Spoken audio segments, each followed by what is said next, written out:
kuri uyu munsi nongeye kugira ubuntu n'Imana bwo kongera kugaruka hano kugira ngo twongere tuganire. Kuri uyu munsi ni ikibazo ngize imisi nibaza. Kumbure birashobora ko nawe wacibagije, ariko je ndacibajeho igihe kirekire.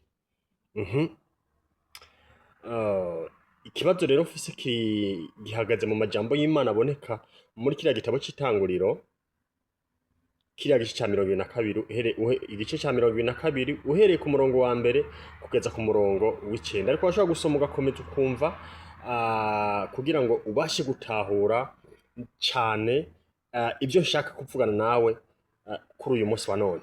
Bivuze ngo iki rero? Kubera iki kuri uyu munsi wa none abarongozi b'amashengero iyo bateguye ibikorane vyo kwitanga bisunga ayo majambo aboneka muri kiriya gitabo c'itanguriro, kiriya gice ca 22 uhereye ku murongo wa mbere kugeza ku murongo w'icenda? Kubera iki bayisunga? Wewe wibaza ko ari kubera iki bayisunga? Mbega vyari bikwiye? Mbega aya majambo avugwa muri ico gitabo ca Bibiliya, muri ico gitabo c'itanguriro, mbega mu vy'ukuri kubera ariyo bisunga baba bagomba ko abantu batanga vyinshi, canke baba bashaka ko abantu bakora nk'uko ijambo ry'Imana rivuga, canke nk'uko ayo majambo abivuga?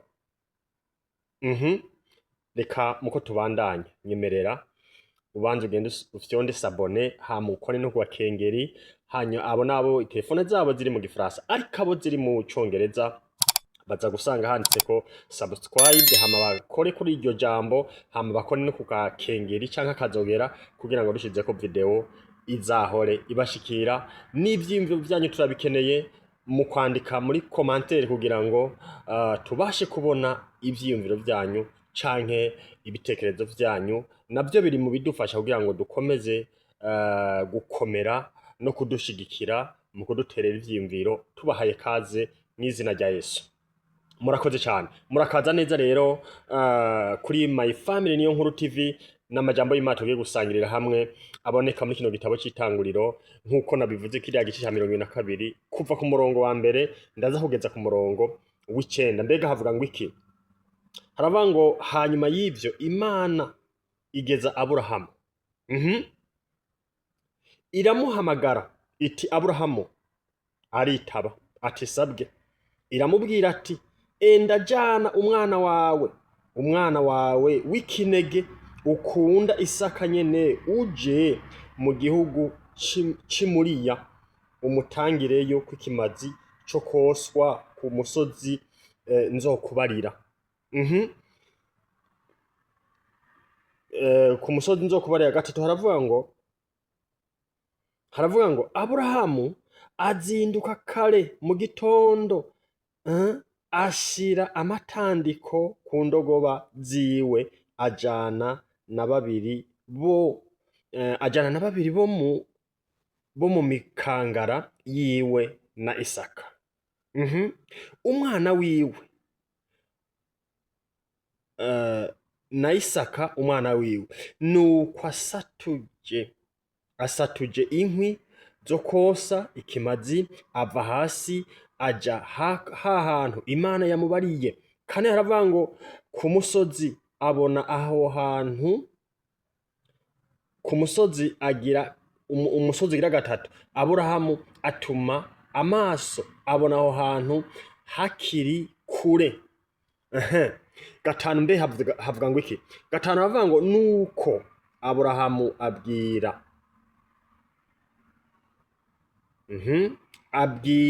iyo mikangara yiwiti, nimusigarane iyi ndogoba hano, twe n'uyu mwana tugiye hariya gusenga, turaheza tugaruke.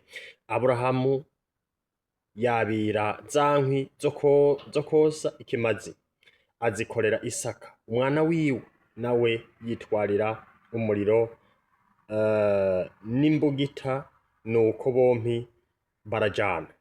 Indwi haravuga ngo Isaka abaza se Aburahamu ati mbega aramwitaba ati niki ga mwana wanje, ati mbega umuriro n'inkwi ko ari ngibi, none umwagazi w'intama uri hehe wo gutanga kw'ikimazi co koswa? Aburahamu aramwishura ati rega mwananje, Imana niyo iri bwironkere umwagazi w'ikimazi co koswa. Nuko bompi barajana. Imana yacu nidufashe cyane. Imana wo mw'ijuru ihabwe icubahiro. N'ayo majambo y'Imana shaka tuganira ko gatoya, ariko nkuko nabivuze jefise ikibazo, ni kubera iki uyu munsi wa none aba barongozi bacu iyo bariko bararondera ko abantu bitanga bisunga aya majambo, bakavuga ngo nk'akarorero ngo nimutange isaka wanyu. Mbega isaka wanje ninde? Isaka wanje ni giki? Canke isaka wawe ni giki? Ngomba ahantu twumve kubera iki uyu munsi wa none abantu turiko turabeshwa kandi biturutse ku ijambo ry'Imana. Mu minsi yahera nigeze kubona umudamu w'umuvuga butumwa w'umunyarwandakazi, hanyuma ariko arabwira abantu abasaba imbabazi ngo twarababeshe. Yavuze ko bababeshe iki rero? Ibyo yavuze ko babesha abantu ni gihe bamutumira ati wewe urashoboye kwigisha ugakuramwo amafaranga aba bantu menshi, rero wewe niwe duhaye ko wigisha kugira ngo udukurire amafaranga muri aba bantu. Urumva ico kintu? Bamuhaye kwigisha ngo akore amafaranga mu bantu. Icambere ntayobowe n'Imana, si Imana imutumye kwitangisha, ahubwo atumwe n'abarongozi kuko bashaka amafaranga mu bo bayoboye. Baciye baraba rero ubuzi kuvuga cane imvuzi. Bantu b'Imana mube maso. Ibi tubivuga kubera iki? Kuko abantu uyu munsi bitwa barongozi bariko baragomba kununuza abo barongoye, canke intama baragiye bariko baragomba kuzibaga canke kuzikama, bakazikama. Abantu batunze inka nimvuga iki kintu baracumva. Iyo ufise inka hama iyo nka ikavyara, iyo nka yo yavyaye kugira ngo ikamwe amata menshi bisaba kuyigaburira, kandi ukayigaburira ivyatsi vyiza, ivyatsi biremvye. Wamara kwigaruka ukayiha amazi, ukayiha n'itoroto kugira ngo nuyija musi ugiye kuyikama uze kuronka amata agize gute? Menshi.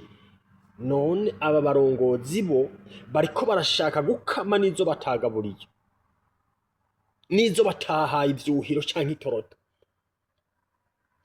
Uwo mudamu rero akasaba imbabazi ngo mumbabarire, ivyo navuze vyari binyoma. Yani si Imana yabatuma, mugabo bakarondera uzi kuvuga cane ngo nabakuriye amafaranga mu bantu. Hanyuma tugaruke ku ijambo ry'Imana. Uyu Aburahamu, Imana niyo yamubwiye ngo tanga isaka wawe, mugabo yamubwiye iriko iramugeze. Amen. Iriko iramugeze. Imana idufashe cyane. Imana yo mw'ijuru nidutabare bene data. Ibintu uyu munsi birakomeye, vyabaye bibi.